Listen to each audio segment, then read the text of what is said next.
Now it's time for the honorable mentions. This is where I'll talk about a project that the company did that isn't really an animated movie, but it's worth talking about. For Disney, I thought of talking about a Disney film that's half animated, half live action. Only one problem. There's a lot that they have done in that category. There's Enchanted, Pete's Dragon, Songs of the South, the list goes on. Then I realized that I'm an idiot. Because if I thought of a half-animated, half-live-action film, the first thing that would pop up in my mind would have been this film.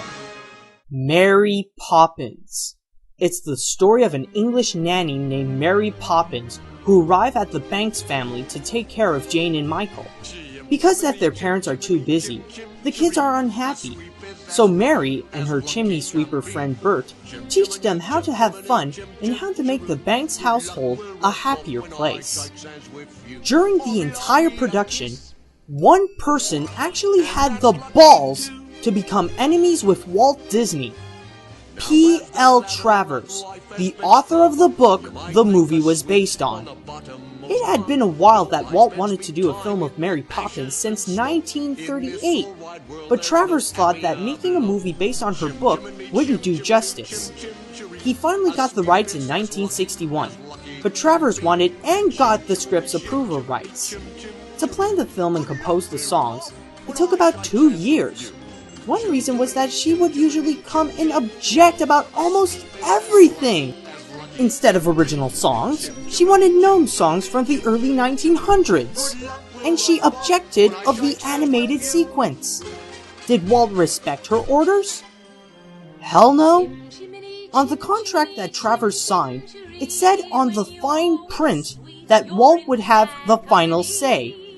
Walt 1, Travers 0. It was the film that made a Broadway actress into one of today's greatest movie stars, Julie Andrews. She was supposed to have her movie debut on the film adaptation of My Fair Lady, but then she got replaced by Audrey Hepburn. Then, when Walt saw her on Broadway in Camelot, he went backstage and asked her to do the role of Mary, but she declined it because she was pregnant at the time. Then Walt told her, "We'll wait for you." After it was released, she starred in many other popular films, like The Sound of Music and the Shrek series.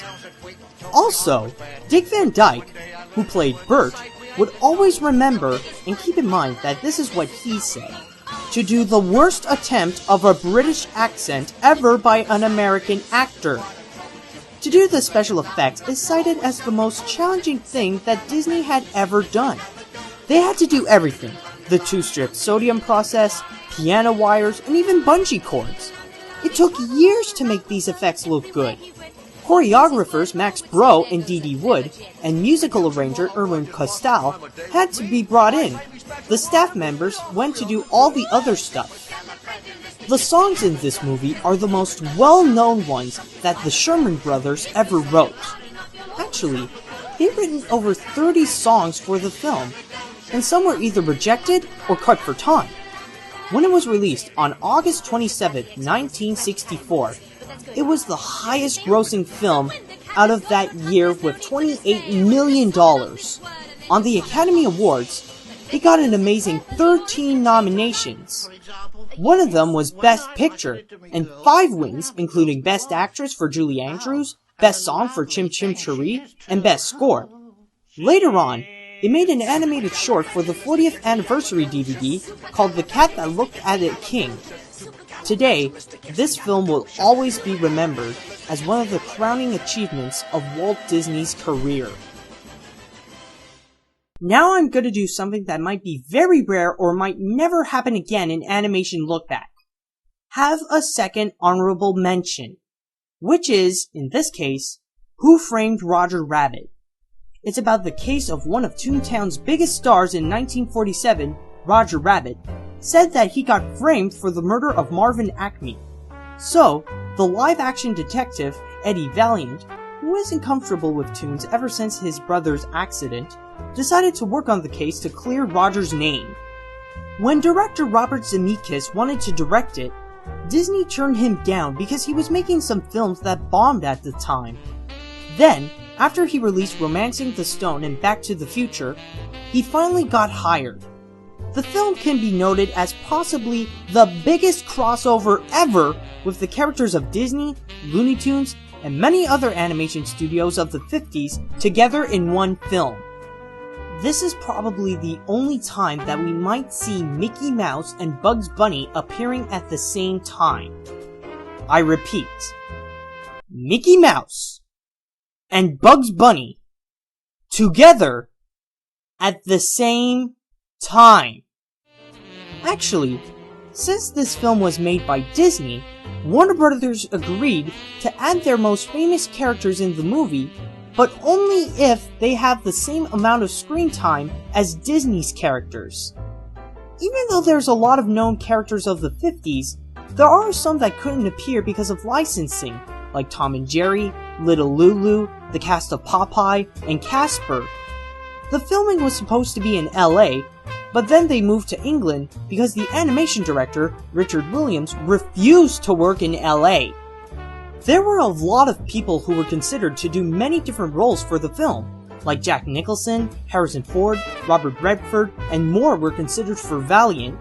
Roddy McDowall and Christopher Lee were for Judge Doom, and Terry Gilliam was supposed to be the director.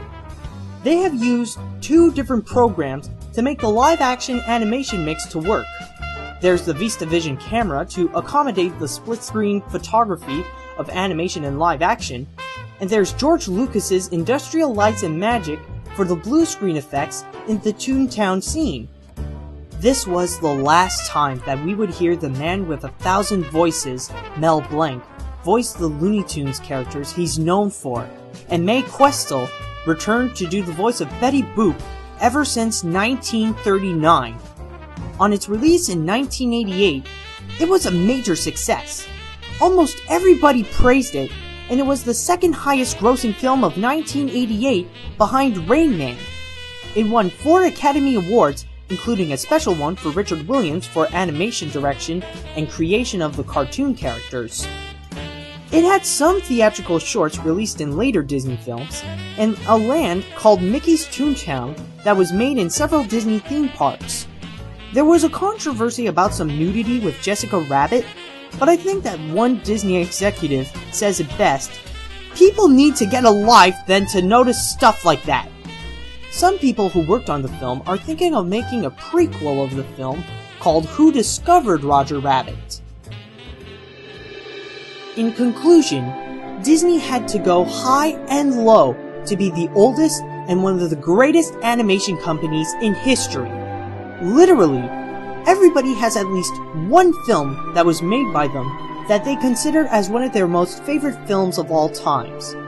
Walt Disney once said, "I only hope that we never lose sight of one thing, that it was all started by a mouse." But we all know by now that it actually all started with a man with a dream, and a mouse. So you might be wondering, what does the future hold for Disney? Well, at the end of 2010, they will release their 50th animated film, Rapunzel. Glenn Keane, the directing animator of the film, said that his biggest goal for the film will be to make the computer animation look like traditional Disney classic hand-drawn animation.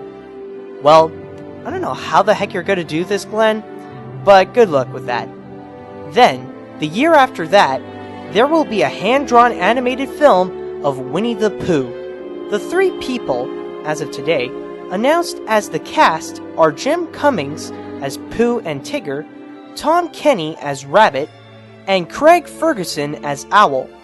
In 2013, they will release another hand-drawn animated film, The Snow Queen.